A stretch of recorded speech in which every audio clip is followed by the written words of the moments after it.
నారా లోకేష్ చంద్రబాబు చిటికేస్తే నేను మొత్తం టప్పెట్లు కొట్టేస్తానని చెబుతున్నాడు.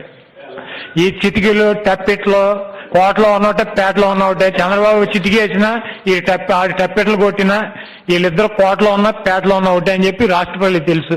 ఎవడు పర్మిషన్ ఇస్తాడు? చంద్రబాబు నాయుడు చిటికేస్తే లోకేష్ ఏం చేస్తాడు? చంద్రబాబు నాయుడు తెలదా?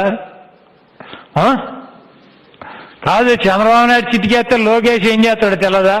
లోకేష్ పనికిరాని వెధవని తెలిసే కదా. ఆడికి 76 ఏళ్ళు చచ్చి కూడా ఇంకా పాప రోడ్లు అమ్మడి తిరిగి ఆ కొడుకుని ఏదో ఒకటి చేయాలి, ఆ కొడుకు ముఖ్యమంత్రిని చేద్దామంటే ఎమ్మెల్యేకి ఓడిపోయాడు, పనికి మన వెధవ నాకు పుట్టాడని చెప్పి ఆడు ఏడ్చుకుంటా తిరుగుతుంటే మళ్ళీ నీ ఎదవతనం అందరికీ తెలిసిందే. కానీ ఇంకా పెద్ద పెద్ద ముదర మాటలు మాట్లాడమాక నాని. నిన్ను మించిన ఎదవ ఆడుంటాడు చెప్పి రాష్ట్రంలోని. నువ్వేం సాధించేసావని చెప్పి 3 ఏళ్ళు మంత్రిగా ఉండి, నువ్వు 3 ఏళ్ళు మంత్రిగా చేసి పనికి మాలేదో నీ శాఖ గురించి ఏనాడడానికి నువ్వు 10 నిమిషాలు ప్రెస్ మీట్ పెట్టి మాట్లాడగలిగావా? పోనీ ఈ రోజు కన్నా మాట్లాడగలవా? సబ్జెక్ట్ పరంగానో ఎదవ తిట్టే 4 బూతులు కూడా 4 పేపర్లు వేసుకొని వస్తావు. అర్థం కాదు ఎందుకు వస్తావు. ఇది చంద్రబాబు నాయుడు గారిని ఎదవనే, రామోజీరావు గారిని ఎదవ, నీకు అందరూ ఎదవలే. పోరంబోకి ఎదవా, నేను మించిన ఎదవాడు ఉంటాడని చెప్పేసి అని ఈ ఎదవ లేకి మాటలు మాట్లాడు. మాకు లేకి మాటలు మాట్లాడు 100 మాటలు మాట్లాడవచ్చు. నారా లోకేష్ అనే వ్యక్తి పాదయాత్ర చేస్తూ తను ఏం కంపెనీలు తీసుకొచ్చాడు, ఏం పని చేశాడని చెప్పి చెప్పుకుంటున్నాడు.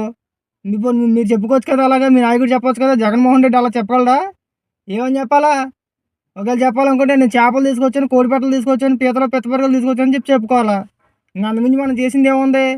బహిరంగ సభలు పెట్టి ఆంధ్రప్రదేశ్ రాష్ట్ర ప్రజలు ఎప్పుడు చేపల మొఖం చూడలేదు, నేను అద్భుతంగా చేపల మాటలు తీసుకొచ్చాను, కూర వండుకొని తినండి అని చెప్పి మనం మాట్లాడతాం. మనం అంత గనుడు. మరి వారం ఎదవా రాజకీయాలంటే చేపలు అమ్మేసుకోండి, పీతలు పెత్తపరుగులు, ఆ కోడిపెట్టలు కోడిగుడ్లు కాదురా. జనానికి మనం ఏ మంచి చేసాము? ఉపాధి కల్పించామా? రాష్ట్రంలో నిరుద్యోగులు ఎంతమంది ఉన్నారో వాళ్ళకి ఉపాధి కల్పించాలి, వాళ్ళ జీవితాలు బాగు చేయాలి తప్పితే పోరంబోకేదో చేపలు పీతలు పెత్తపరుగులు కోడిపెట్టలు అమ్ముకోమని కాదు.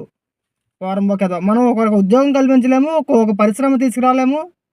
మనం కూడా ఎదవకౌలు చెప్పాడమే.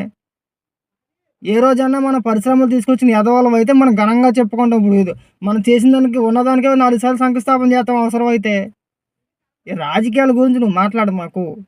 ఏదో రామోజీరావు గారి గురించో లేదంటే ఎన్టీఆర్ గారి గురించో వెనుపోట్ల గురించో మాట్లాడు మాకు. అంత తెలిసిన ఎదవ నువ్వు 2 సార్లు ఎలా బీఫామ్ తీసుకున్నావురా తెలుగుదేశం పార్టీలో? నువ్వు అంత తెలిసిన పారంభోకి ఎదవ కదా, 2 సార్లు ఎలా తీసుకున్నావు బీఫాము? మనకి సిగ్గు అనిపించట్లా అప్పుడు?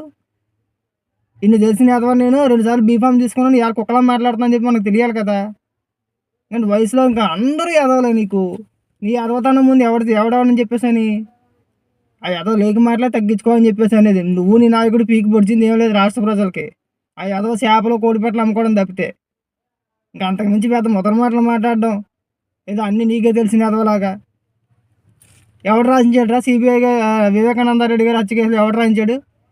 సరే నువ్వు మాట్లాడితేనే ఏబిఎన్ రాధాకృష్ణనో లేదంటే బిఆర్ నాయుడు గారినో లేదంటే రామోజీరావు గారిని అన్న బూతులు తిడుతున్నావు కదరా, అలా రాశారు ఇలా రాశారు అని చెప్పేసి అని బాగానే ఉంది. ఇప్పుడు వివేకానంద రెడ్డి గారి హత్య కేసులో నారాసుర రక్త చరిత్ర అని చెప్పి రాయించారు కదా, మరి ఎవరిని తిట్టాలి ఇప్పుడు? ఎవరిని తిట్టాలరా?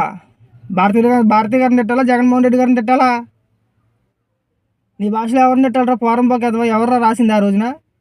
వాటికి సమాధానం చెప్పుకోవాలి కదా మనం. ఇవాళ ఎవడున్నాడు కేసుల్లోని? ఆ కేసులు ఎవడు వెళ్తున్నాడు విచారానికి? పోరంపోక మనం మాట్లాడితే తిరుగుతూనే ఉండదా? ఏదో రకరకాలుగా మాట్లాడి అందరిని నోటుకు వచ్చినట్టు బూతులు తిట్టేస్తే అయిపోద్ది. జనానికి ఏం చేసామో అది మాత్రం చెప్పుకోలేము మనం. మనం జనానికి ఏమైనా చేయాల్సింది చేసామని చెప్పి చెప్పుకుంటే ఏం చెప్పుకోవాలా? సంక్షేమ పథకాలు చెప్పుకోవాలా? సంక్షేమ పథకాలు మీరు వచ్చినారు కొత్తగా పెట్టింది ఏముందని చెప్పేసి అని. రాజకీయాలు ఉన్నప్పుడు కానీ సంక్షేమ పథకాలు ఉన్నాయి. నువ్వేం పెట్టింది ఏం కాదు కదా, అది మీరు కొత్తగా వచ్చి పెట్టింది ఏం కాదు.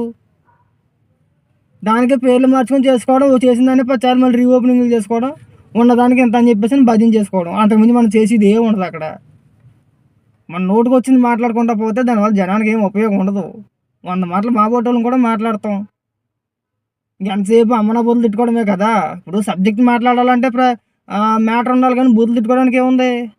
ఇంకా మాత్రం ప్రెస్ మీట్లు ఎవడన్నా పెట్టి మాట్లాడగలుగుతావు, నువ్వే రావాలా? పనికి మళ్ళీ బూతులు తిట్టినాను మాత్రం ముందు వచ్చేస్తావురా. నీ వల్ల ఉపయోగం ఉండదు, పాడు ఉండదు.